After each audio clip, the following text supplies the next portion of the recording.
down there or up here. At this point, is anything missing? Double check.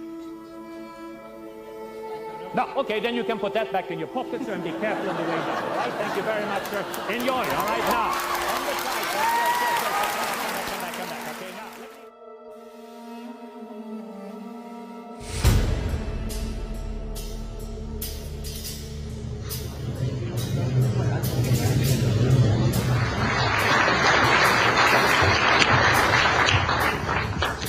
Good morning. My name is Carol Rosin.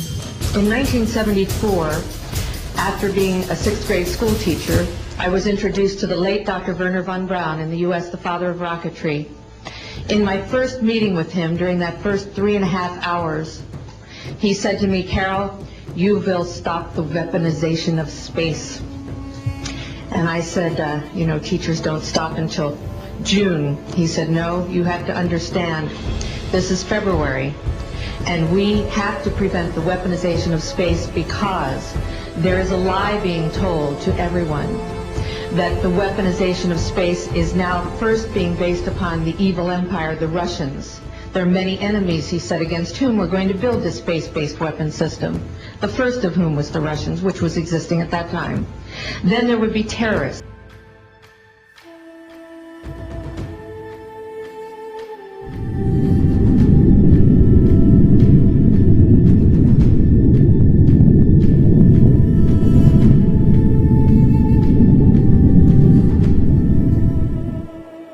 Then there would be third world countries. Now we call them rogue nations or nations of concern. And our resolve is clear. The people of Libya must be protected. Others say it's about oil. The only reason they're interested with Libya is about the oil. You'd think we'd be in Iraq if the major export there was broccoli. But some are convinced intervention in Libya is all about currency. Specifically, Gaddafi's plan to introduce the gold dinar, a single African currency made from gold. As soon as you say you're going to change over from the dollar to something else, you're going to be targeted. Then there would be asteroids.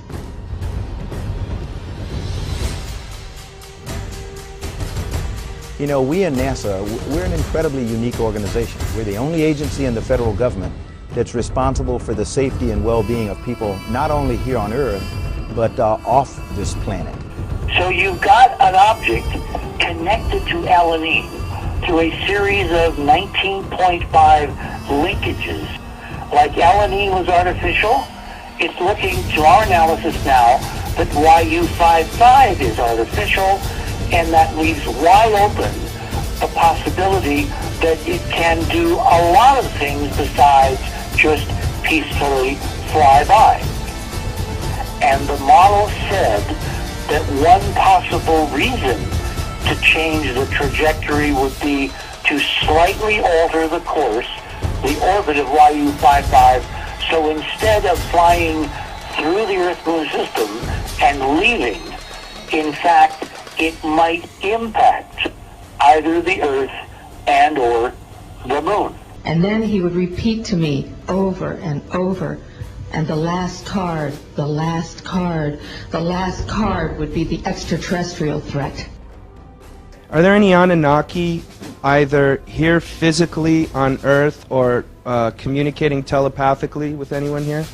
Not in their original form contemporarily, unless you are referring to the Greys as the devolved result of a certain branch of Anunnaki. Just heaven help us, it's so hardcore, people won't even believe it. But that's the kind of stuff I never even get into because you're not ready for it. The globalists don't believe in Satanism. They believe they're contacting interdimensional aliens through the drug use and through the electronic interface, and they believe, and actually write about, Ray Kurzweil, all of them, that they're going to merge with the machines, blast off into hyperdimensional space. And that's why they're so crazy. That's why they want to get rid of us. That's why they're smiling and giddy and acting so nuts, because they believe, if you're a psychiatrist and are hearing this, understand, whether it's real or not, They believe they are in contact with these entities and are being directed by them. That's why they're so evil. And the entities are telling them eternal life, total power, total control, everything you could ever want. Just kill everyone. Set up a world government. Build this design we're telling you. Build what we're telling you. Build this. Build this. Let us through. Build the Hadron Collider. Open the dimensions. Let us in. We're going to really help you. We're friendly little guys. Demons? Aliens? Don't exist? I don't know. I only cover what I can prove. But now, I'm telling you, one of the big secrets of the elite, okay? And that gets pretty David Icke-ing. I don't know if any of that stuff's real, ladies and gentlemen. But the point is, that's what the elite are into. That's what they believe. That's what's going on. Okay. Did you understand that already? Yeah, somewhat. Maybe another faction then. A faction of the Anunnaki set up shop, if you will, on a planet, and ultimately created catastrophes in their world that ultimately resulted in the devolution of themselves into the form you now understand as the Grey. Why in the world is the Vatican seemingly in the business of trying to find ET?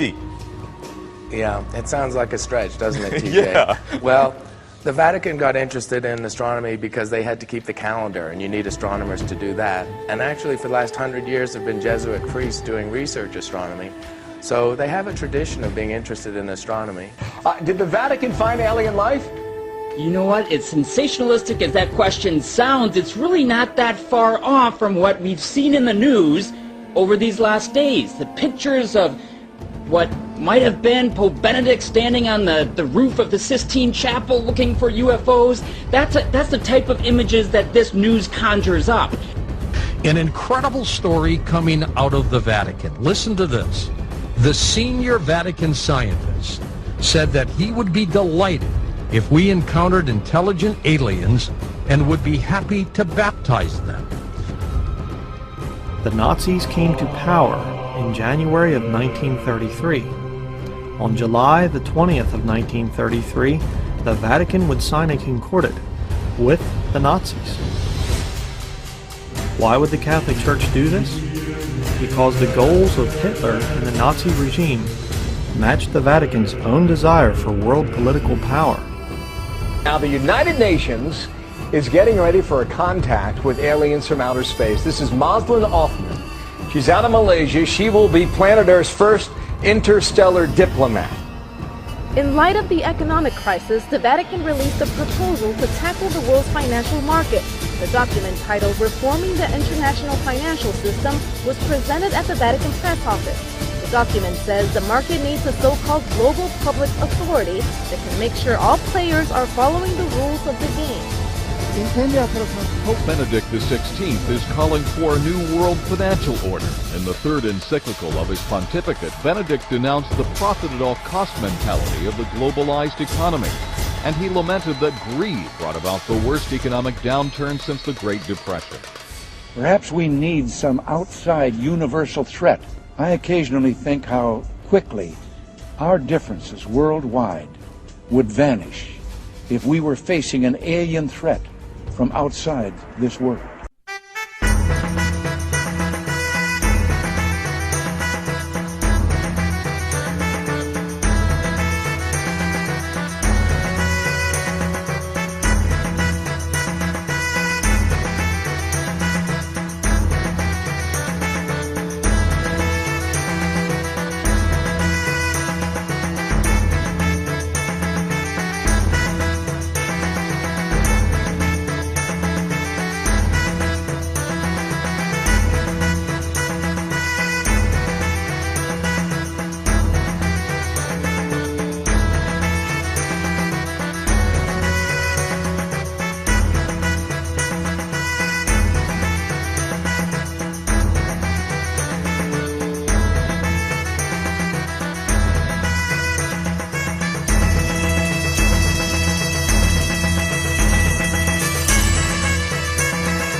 at the time, I kind of laughed when he said asteroids, and when he said extraterrestrials, I knew I wasn't going to deal with that subject. And now we hear on the news just today, this week, that they've slid in another enemy. Only this time we're going to protect our satellites. In other words, we have to have some reason to spend these trillions, to waste these dollars on a space-based weapon system, and they're all lies.